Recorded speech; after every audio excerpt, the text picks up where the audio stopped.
Recording on. Hi, everybody. Apologies about last week. My voice still is not the same. So I'll hopefully get half an hour to 40 minutes before it gives out again. Thankfully, don't have COVID, which is always good. Just an annoying chesty cough. But yeah, so the idea with this is to give you guys an overview of what's to come in grade 11, and probably spend one lesson going over the basics of what you should have covered in grade 10.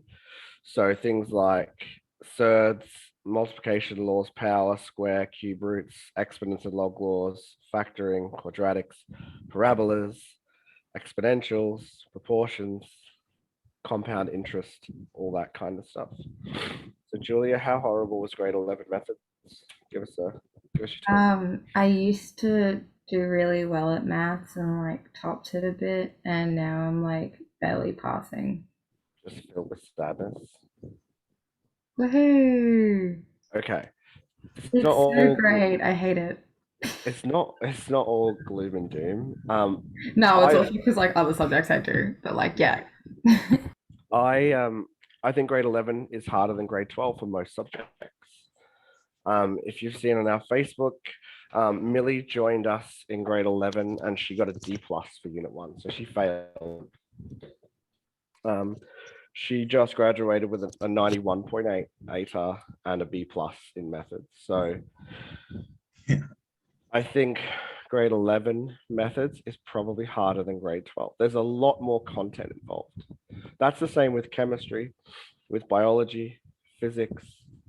Your units 1 and 2 are setting you up with the information that you need to succeed in units 3 and 4. I always say to students, you should probably, if you put in more effort in grade 11, then grade 12 will be a lot easier. You'll have to do a lot less work. So well, we're not going to go back and do the basic rundown until the next session. So we're going to start with sequences. Does anyone know what an arithmetic and geometric sequence is? Unfortunately. Unfortunately. So we can use it to model either a linear sequence, which is your arithmetic, or a non-linear sequence, which is a geometric sequence. It starts off really simple. We use the recursive definition. We use the formula to figure out an unknown number. And how much of year 11 was a lot of just algebra and rearranging, Julia? Did you realize that a lot of Yeah, it was? so much. Yeah, so what we will do is probably do a whole lesson on algebra and rearranging complex equations.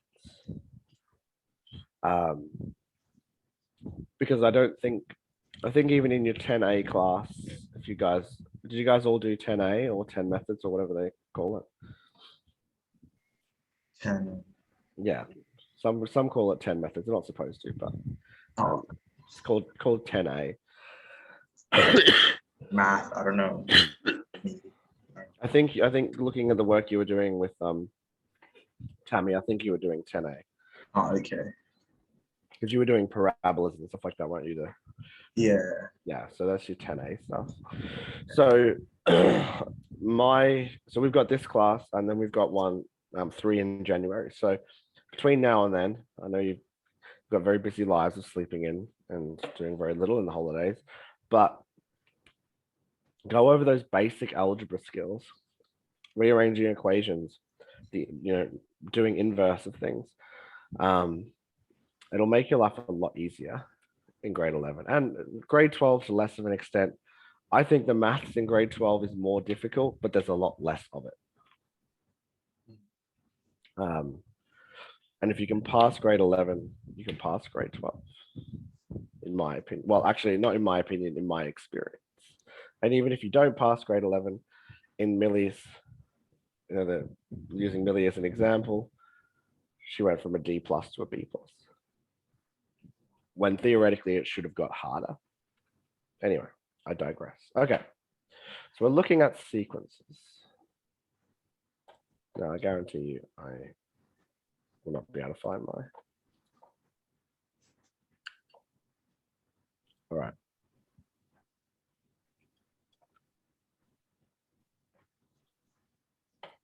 All right, so we have an arithmetic sequence. So arithmetic sequence, what's anyone know the definition of a linear sequence, which is basically just an arithmetic sequence?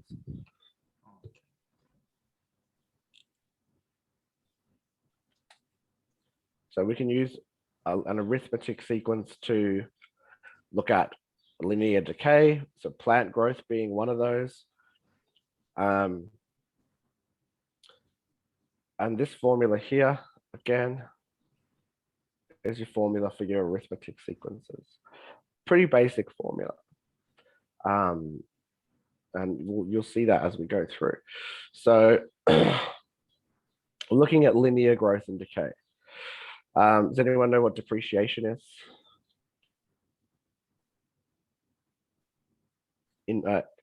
Interest? So compound interest? Oh, yeah.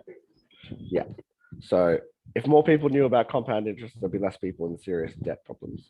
What about depreciation? I saw Zach turn his mic on for depreciation.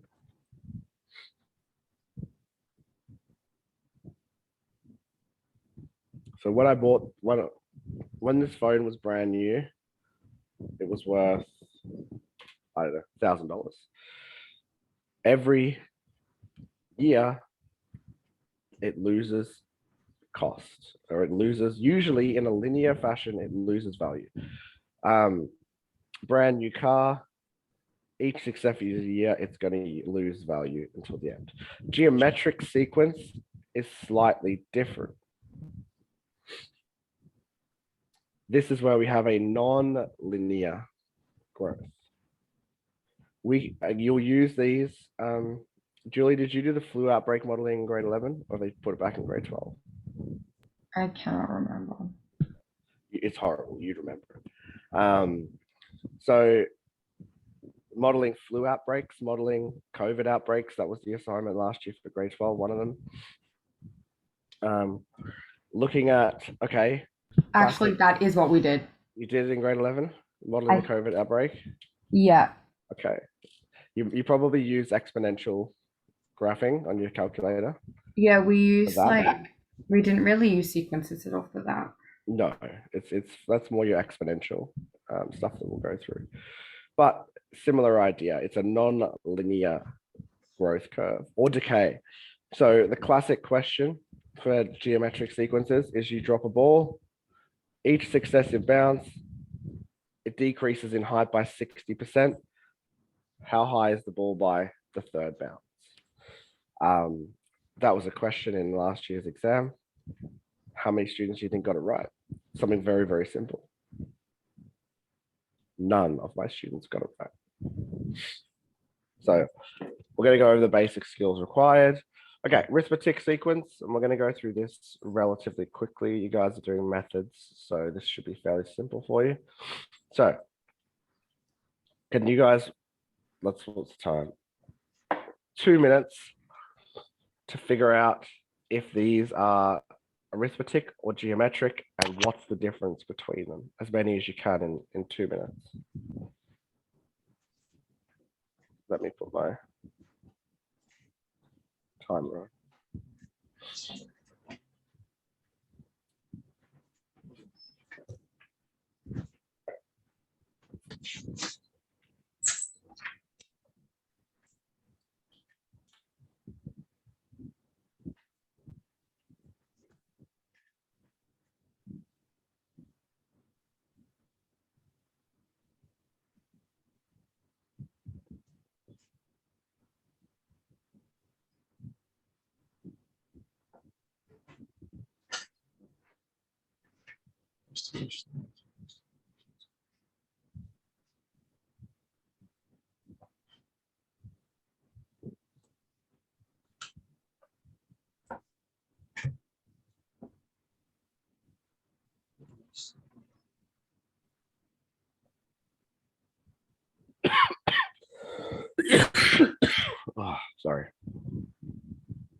All right, how many have we got?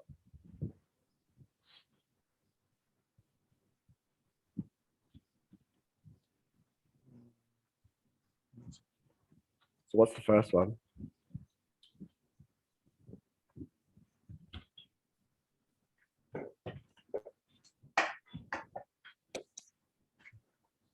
Can you guys see the text?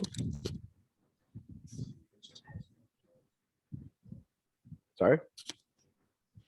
Uh, So what's the difference here?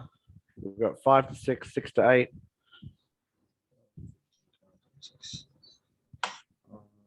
So each successive point is one more than the previous one. Is that geometric or arithmetic?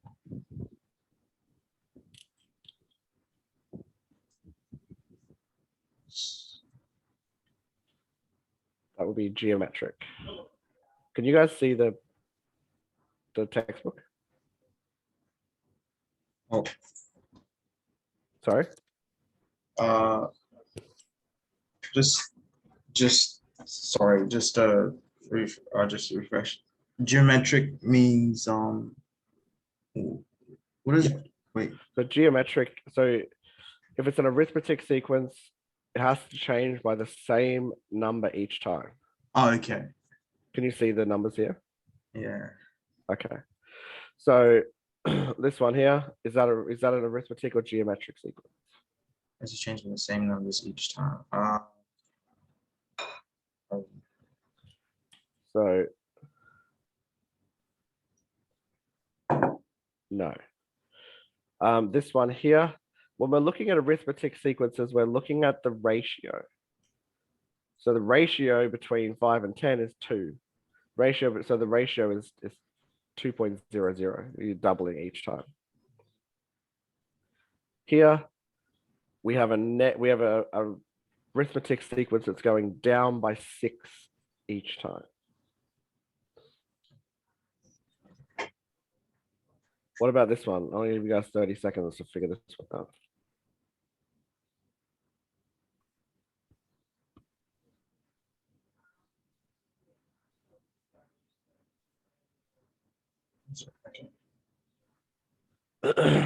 This is more just a general question. See how your brains work.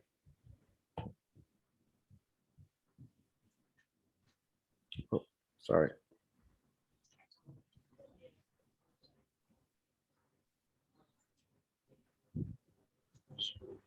So this highlighted one, any ideas?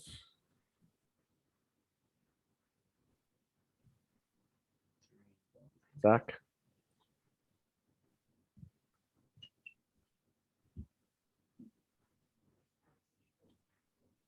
Is your mic working, Zach? Oh, I can't hear you.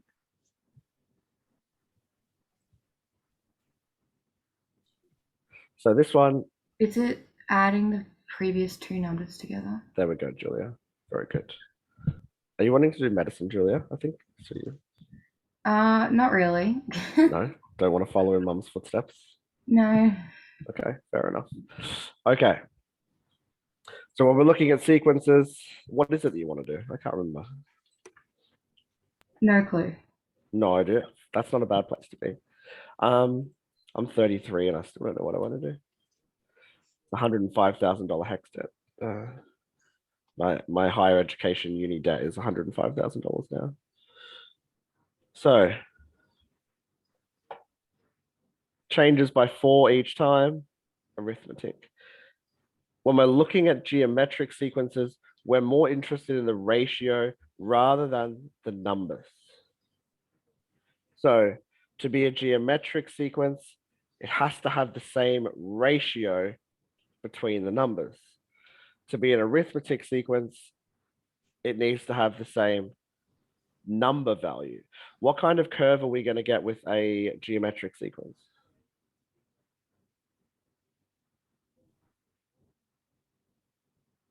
So linear sequence or an arithmetic is going to be a straight line. What are we going to get if we're doubling each time? What does the COVID outbreak look like, Julia?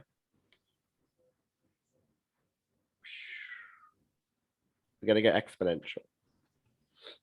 So 2 different looking graphs.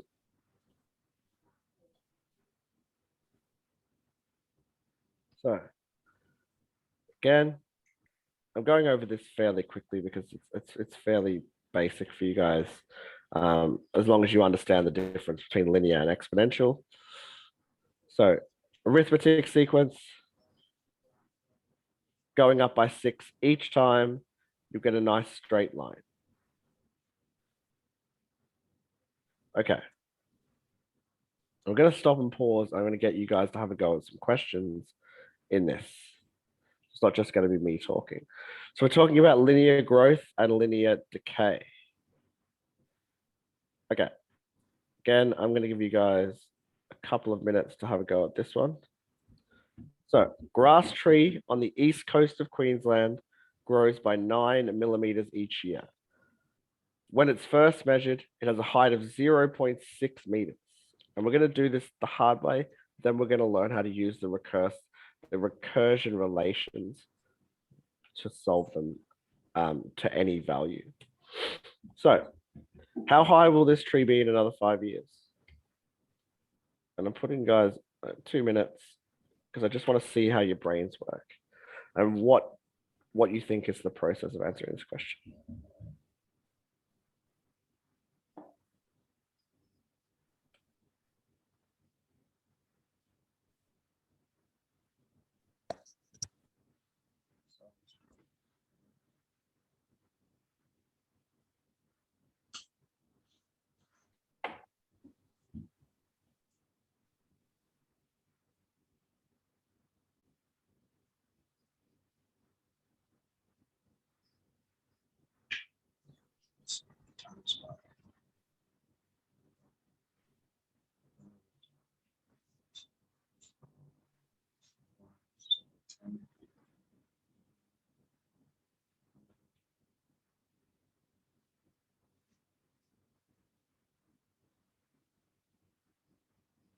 Oh shit.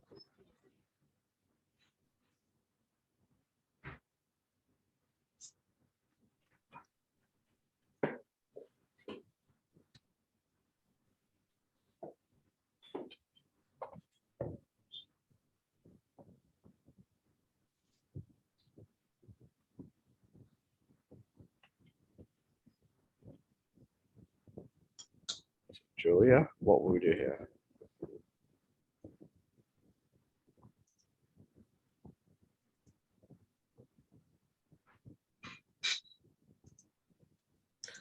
Okay. Graham, any ideas? So it would be 45 millimeters in total, wouldn't it? And you'd want to add that to 0.6. Which needs to do to 0.6 meters though. Yeah, but then you'd have to like, when you are, oh wait, You have to convert it to millimeters. Wouldn't you? yeah, you have to do that. Perfect. Yeah. Don't you have to divide by like, is it multiplication or division when you're like trying to What you could do is divide millimeters by 1,000 to get that in Yeah. meters, and then just add that on to the 0.6. yeah. That's probably the easiest. All right, cool. So you guys get the general idea. Again, we're doing methods, we're not doing general, so we're not going to sit here and do it by hand. We're going to go straight to the general term of our arithmetic sequences. So Tn is the number of the term that we're trying to figure out. T1 is what's the first one, N is the number, and D is the difference. So I want you guys to write this equation down.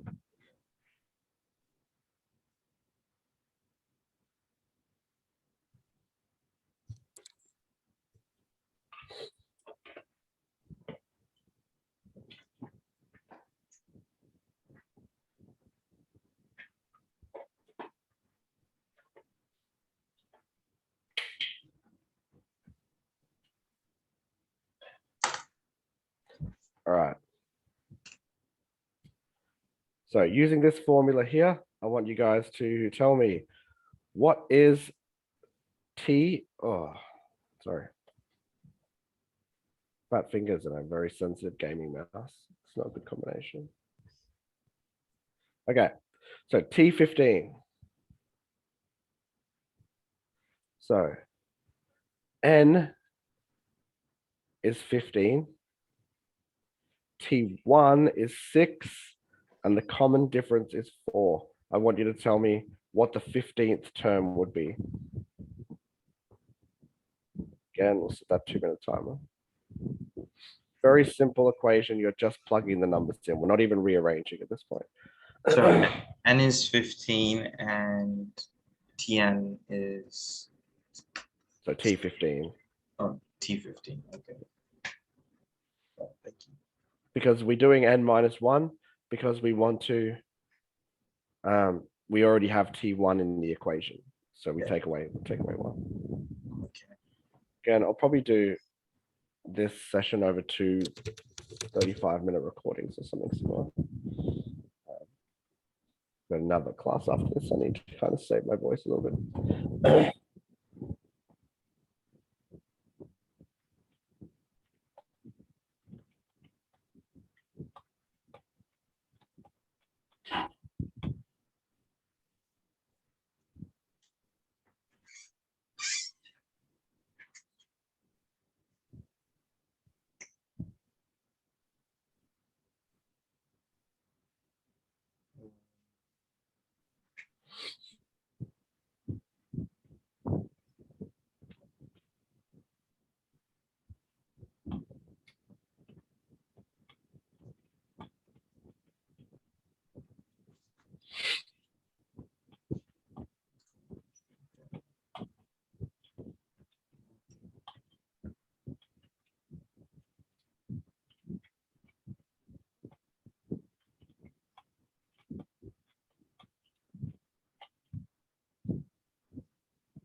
All right, so what do we got? So we should have Tn equals T1 plus 15 minus 1 bracket 4 on the end. So it should give us 62. So we're just literally subbing in the formula here. Very simple stuff. Question B requires a slightly more complicated approach. I'm going to let you guys, again, 2 minutes to figure that one out. And we'll go through it. Again, not going to spend too much time.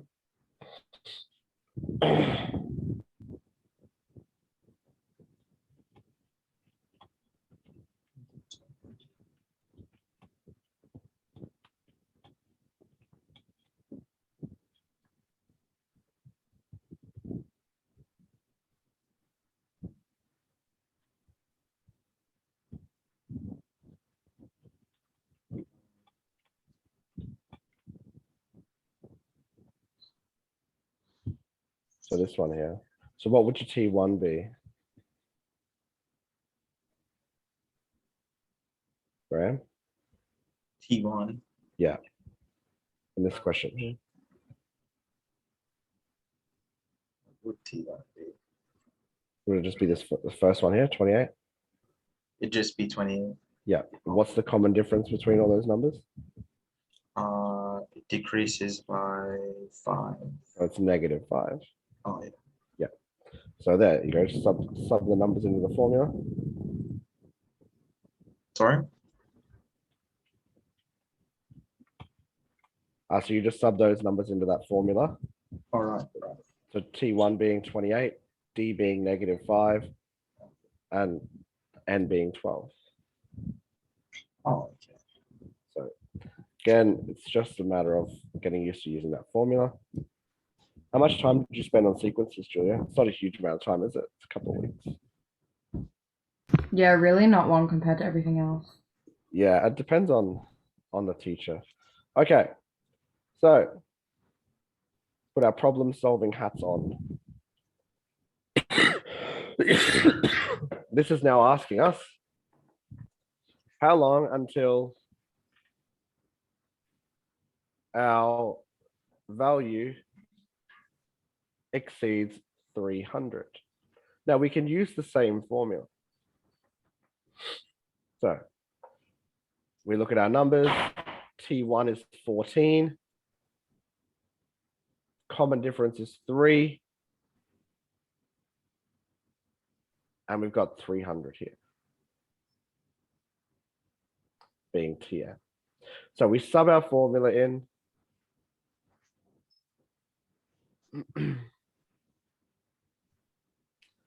So what are we trying, which letter are we trying to solve for in this? And this is not, this is just as much about remembering your algebra skills as it is learning sequences. So what are we trying to solve for here?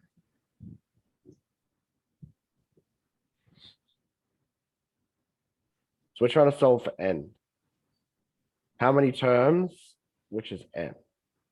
So we need to isolate n minus 1 times 3.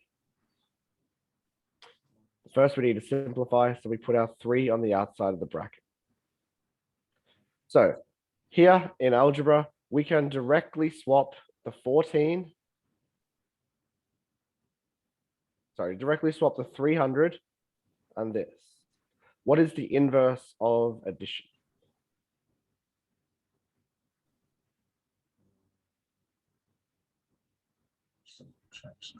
Subtraction, yeah. So again, we can just directly swap these out and we do the inverse. So instead of 14 plus 300, it's now 300 minus 14. Now we know this number should be somewhere around 100 because it's 3. And we're trying to get to 300, somewhere between 90 and 100, right? So we simplify our formula. 3n minus 1 equals 286. Okay, we need to get rid of the 3. Because it's 3 outside of the bracket, we divide both sides by 3. N minus 1 equals 286 over 3. Or n minus 1 equals 95 and a third. Or n equals 96.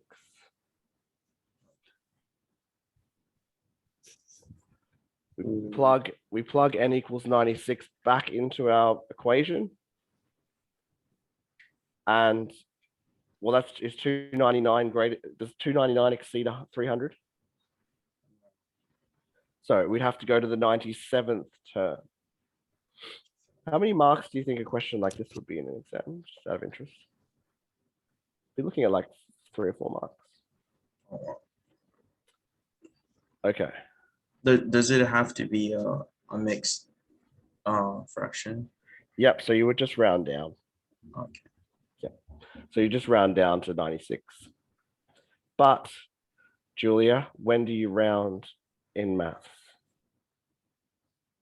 At the very end, only. At the end. Oh, I'm so glad you said that. You only round at the very end.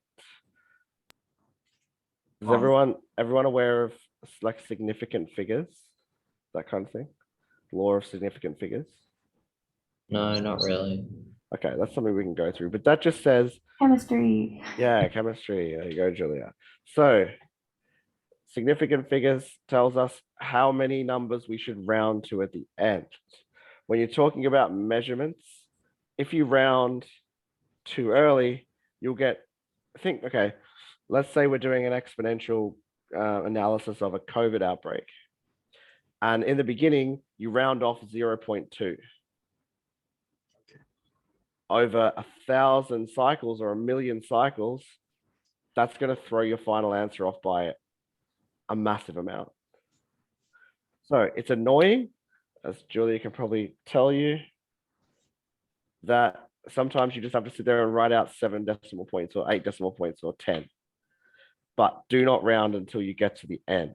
Otherwise,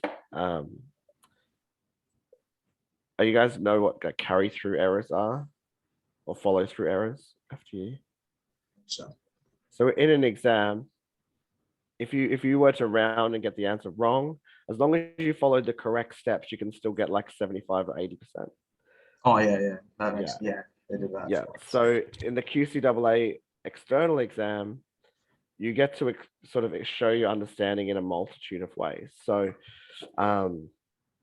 what they're looking for is understanding and knowledge of the process of using the mathematical formula to answer the question. You can still get 70 or 80%, but if you round too early and you get the answer wrong because of that, you're missing out on 20% of the mark, pretty much straight away. Okay. Again, a lot of grade 11, as Julia alluded to earlier, is a lot of just algebra and rearranging things. It will get to new levels of complication with algebra, especially with the exponential modeling and stuff like that.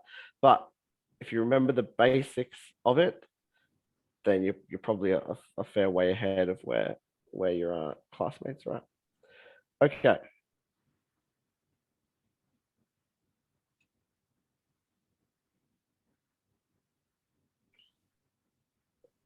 Let's arithmetic sequence. Have a quick look at this, and then I'll do this session over 2 recordings, another one in January. So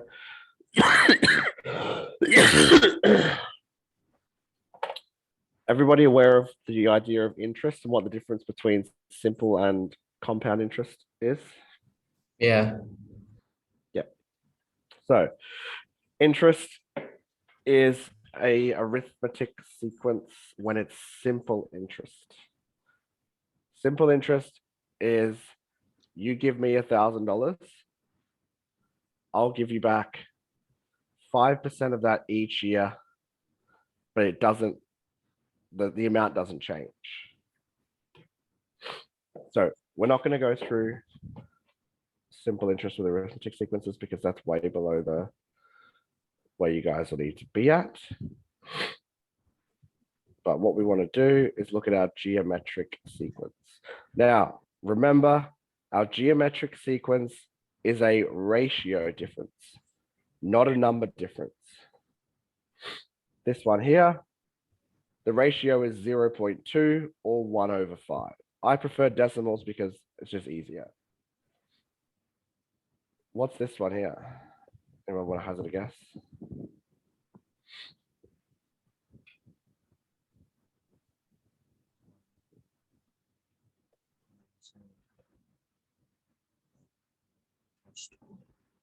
It's a negative number. I'll give you that much.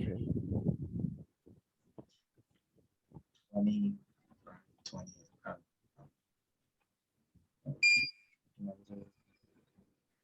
So negative 1.5.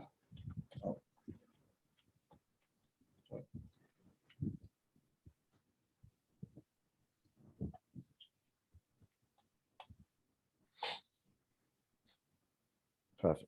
All right. So remember, when we're looking at an arithmetic sequence, and the reason they do the sequences is not a huge part of the curriculum, but it gives you an idea of when you start looking at exponents and exponential equations and the exponential growth curve. So here, if you see this, it's a geometric sequence. Why does it look like that? Why does it eventually go straight up in the air? Because we're looking at a ratio, not a number increase.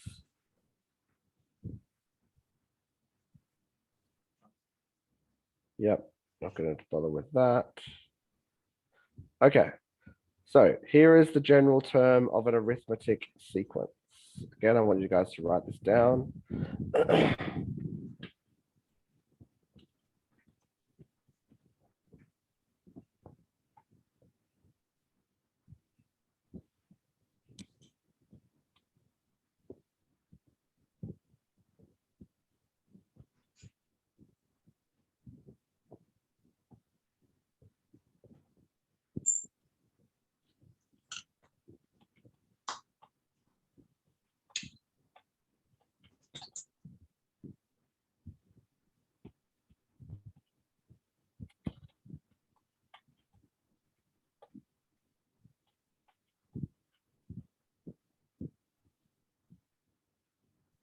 Everybody got that written down?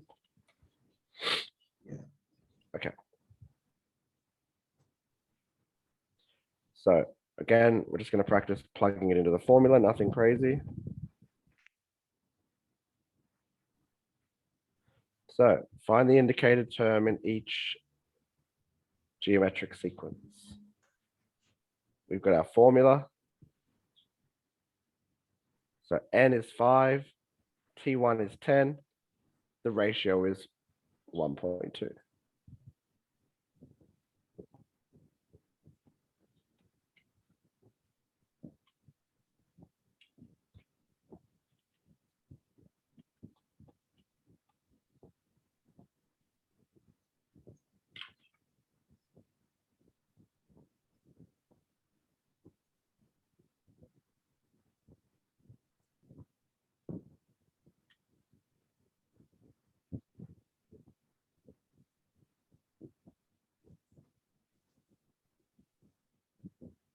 So are we supposed to substitute them in, or do you want us to like solve it and just elaborate? So you just super simple subbing it in. Okay. So remember our formula up here. Oh, actually, I'll show it down here. So T1, 10, R is 1.2, N is 5. Easy. Yes. So we'll get into some more gnarly stuff in the next session. I'm not gonna, my voice is gone and I need to talk again after this at 11. So I'll send you guys this recording. I'll send out some practice questions as well. And then we'll do probably 5, 6 recordings in January where I'll go through everything as well. Just, I can't voice can't hack much more today. But yeah, so again, pretty simple. You're just 10 times 1.2 to the power of 4. So the fifth term is 20.736. All right, guys, I will see you in January. Right. Perfect. Apologies for cutting it short, but yeah, Yeah. I can't keep talking. I will see you guys in January. We'll do another 4 or 5 in January to make up for the short session today. All right. Thank you. So yeah, I'll see you guys, some of you soon. Zach. Get better soon. I will. So yeah. Oh, bye.